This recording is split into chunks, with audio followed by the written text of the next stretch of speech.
of the panel, did they know what they wanted to do before their PhD? You know, while they were doing it, they want to do what they want to do after, or did they change their mind during their PhD? I think if I just give from my own perspective, I was very set on becoming an academic, and I actually had 5 interviews at different UK universities for lectureship positions, but I was unsuccessful each time. And from my point of view, I just wanted to ensure that I had continuity of employment towards the end of my postdoctoral fellowship. So that's why I put together what I call like my plan B, was if I wasn't successful in gaining a job in higher education, I was planning to transition into industry instead. And so that's actually what happened to me. So I kind of, even though I had my plan A, I also had a plan B, which became my plan A. You know, and actually when I look back, I'm really pleased and happy how things have panned out. But so what about you guys? Did you change your mind through necessity or through chance? Katie, yeah. Yeah, I 100% definitely changed my mind. I mean, I think if you look back at my career, going backwards, you can trace what looks like a really logical and well-planned out set of circumstances. Because as we were just talking about, you know, I was really active on Twitter, I had a blog. During my postdoc, I co-founded the ECR chat hashtag. Through that, raised my profile a lot, took part in various online activities, was invited to speak as a researcher at the Vitae conference, did a lot of networking there, and eventually that led through to a job at Vitae, which all looks, you know, couldn't have planned it better.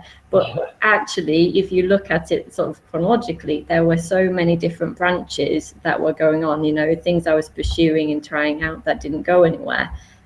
So I think when people look at other people's career stories, it can look like they just go from A to B to C and tie it all up really nicely. But actually, there are lots of little dead ends and things going on there, you know, trying things out that don't always go. So, you know, you might be, you know, working your way towards your academic career because that's your goal, but keep lots of other little things, you know, other interests alive, because you don't know for sure what your path is going to be until you've gone down it.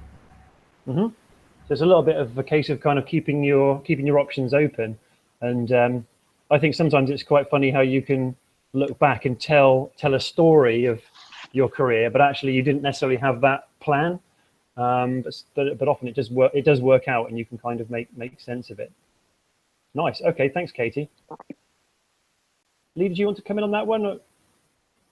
I mean, I think obviously I meet and see hundreds, thousands of PhDs a year, and those that have transferred into industry. But I think the word serendipity comes into play a lot. It's a lot of chance. It's a lot of chance meetings.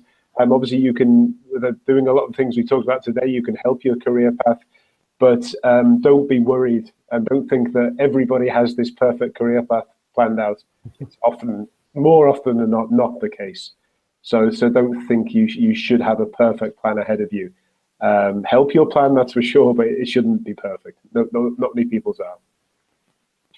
Nice, thank you. Yeah, it's easy to be a sort of perfectionist, isn't it, on these things? But chance and serendipity does really play a role. Arathi, what's your thoughts on? Are you very set on a specific goal, or are you? No, I mean, following this discussion, serendipity was a very nice term there. But also, I don't know, a lot of PhD students feel this thing called the imposter syndrome. So basically, they winged it till now, and now they're in a position, and now you're like, okay, so I'm confused. I don't know what to do. But from what Katie and Lee have said, it's being proactive is certainly important, but a lot of it is also chance. So, for example, the person that you meet at a conference can influence you, or if you attend a panel discussion like this, you know, maybe some feedback from there helps you get set on a track. But it's always nice to have, you know, access to these opportunities and to go get them, so that you know. So, for example, okay, so I've done this training. I don't know if it's useful in my PhD, but maybe it's useful to me later. Or maybe this is what I really want to do. So I'm still exploring my options, but not only from a technical skills point of view, but also transversal skills, because it's really important to have that comprehensive profile, rather than, okay, so I have A, B technical skills, and I can only be employed in A and B industry, or in this sector.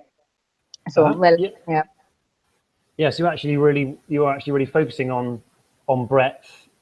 And rather than just than being too focused, yeah, and I just think that's just really good advice. That it's just so easy to focus on, especially with your dissertation, just to focus on that. But actually, it's so important to sort of put your head up and see the wider world, and take advantage of those opportunities.